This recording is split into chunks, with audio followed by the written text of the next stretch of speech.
Andrew, how are you, man? Hey, what's going on, Aaron? Well, Rivals.com released their updated rankings today. So how did it affect Alabama commitments and or targets? Oh, well, it was certainly a good day for Alabama in terms of the Rivals 100. A lot of excitement for Alabama fans as Najee Harris, the number one running back in the country, who's previously been at number 2 in the Rivals 100, jumps to number 1 after a just tremendous summer.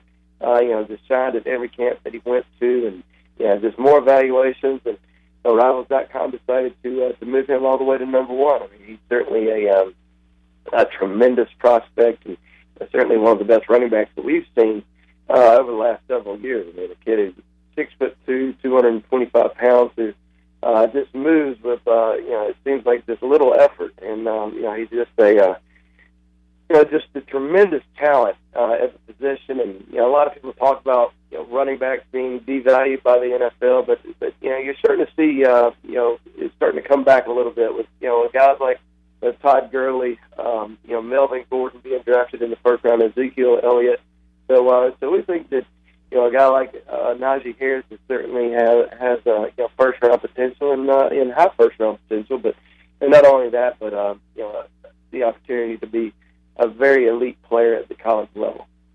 Speaking with Andrew Bone, senior recruiting analyst for TideSports.com and the Rivals Network, Alex Leatherwood, an Alabama commitment out of Pensacola, is a 5-star.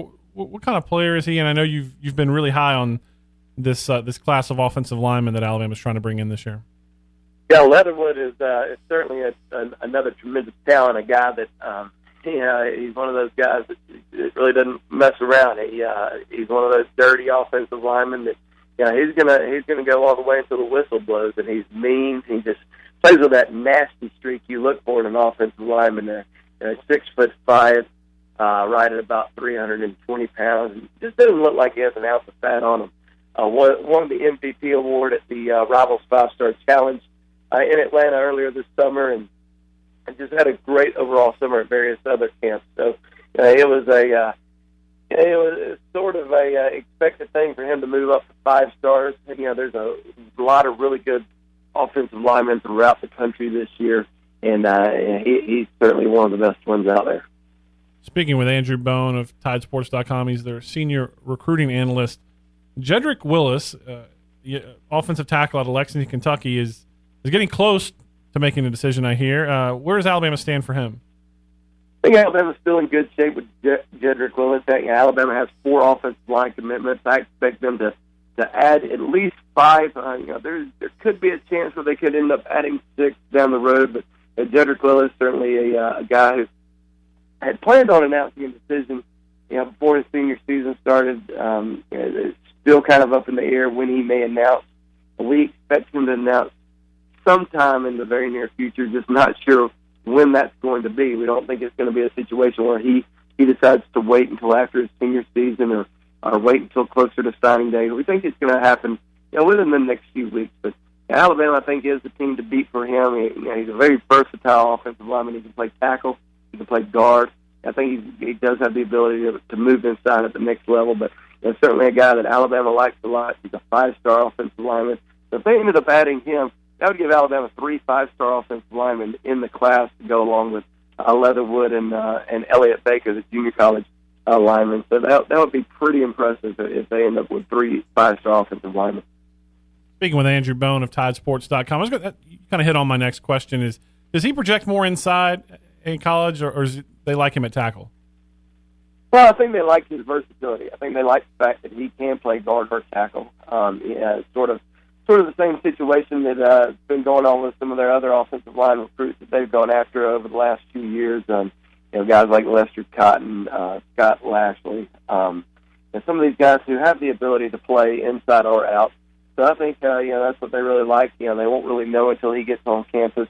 And a lot will have to do with is he going to be one of Alabama's best 5? Because they'll certainly want to try to get their best 5 on the field and try to figure out what may be the best place for him, whether it's guard or tackle. But like we mentioned, they've signed some really good offensive linemen last year and currently in this class. So I think he's got the ability to certainly play somewhere on the line in the future. Speaking with Andrew Bone of TideSports.com, a senior recruiting analyst, Jerry Jeudy, the Alabama commitment from Deerfield Beach, Florida, moves up. He's now a 5-star. What did he do over the summer, you think, to get that extra star? Well, he was really good at the Rivals 5-Star Challenge. And, a lot of people talk about, kids go to camps and they're not on the field. Why do they get bumped up? Well, when we go to these elite camps like the Rivals 5-Star Challenge, the opening, whatever it may be, these guys are going up against other 5-star kids. They're not doing that on Friday night. They're going up against kids who, in most situations, aren't going to even play college football. So we're getting a chance to see them go up against the best players in the country, kids that are going to sign with Alabama or sign with Ohio State or sign with whoever it may be. So we get a chance to see how good they do. And Jerry Jeudy was just awesome throughout the entire summer. He was very good at the Rivals 5-Star Challenge. He was certainly in the running for the wide receiver MVP award. I think he was the number 2 overall guy at camp. Then he went to Florida's Friday Night Lights camp where he was excellent. I mean, I think some of his videos certainly made him famous on Twitter throughout in the month of July. So he was certainly a head turner at a lot of camps, and he was on the cusp of being a 5-star in the earlier rankings. He was number 43 overall in the Rivals 100, jumps up 18 spots to number 26. So a really good jump for him, and certainly deserving. Other Alabama commitments in the Rivals 100 updated list: Tua Tagovailoa comes in at number 45. Brian Robinson is also in the top 100, as well as Vandarius Cohen. And a player you were probably one of the first ones to recognize his value, the top player you have ranked in the state, LeBron Ray, is now also in the top 100. Any other players, Alabama prospects, in the top 100 you can talk about? Well, yeah, there's a lot of guys that are in there, guys that are going to be visiting Tuscaloosa throughout the fall, guys that are going to be taking official visits, during the year. Isaiah Wilson, the 5-star offensive lineman from New York, number 6 overall in the Rivals 100. I still think Alabama has a good shot with him. And there's several other players, but you mentioned LeBron Ray. I'm very high on him. I still think he's the number 1 player in the state of Alabama. I think when some of the Rivals national recruiting guys finally get a chance to see him throughout the season and at these All-Star games, he's going to be playing in the Alabama-Mississippi All-Star game. He'll be in the Under Armour All-America game. A lot of people will get a chance to finally get their eyes on him. I think he'll end up being the number 1 guy when it's all said and done. Wrapping up here with Andrew Bone, TideSports.com senior recruiting analyst. It's that time of year you love, where on Friday nights you're going out seeing players. Who are you anxious to see this fall to get your own eyes and kind of evaluate some of these guys this fall? Well, I'm really excited to see guys who are in the 2018, 2019 recruiting classes, because we get a chance to see so many of these 2017 guys that are seniors.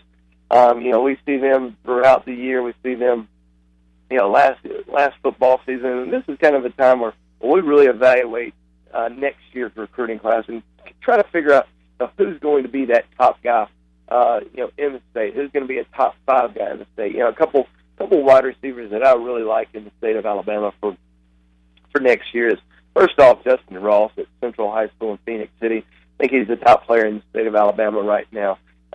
Certainly an elite player. He's number 24 in the Rivals 100 for 2018. So I think he's got a real good chance to end up the 5 stars next to his name next year. And another guy is Seth Williams over at Paul Bryant High School over in Cottondale. A big receiver who really came on the scene this spring, 6'3", 210 pounds, has several SEC offers, including one from Alabama. It's actually at Alabama's scrimmage on Saturday, so I think Alabama's got a real good chance to see him. But there's going to be a lot of guys throughout the year that are going to pop up, guys that we don't even know about right now, guys that are going to end up getting some big offers. So, really excited to see what next year's class in the future has to hold. Always a great conversation with Andrew Bone, TideSports.com senior recruiting analyst. Andrew, how can people follow your work? Just please follow me at my Twitter account at Andrew J. Bone and follow us all at TideSports.com, which is part of the Rivals.com recruiting network.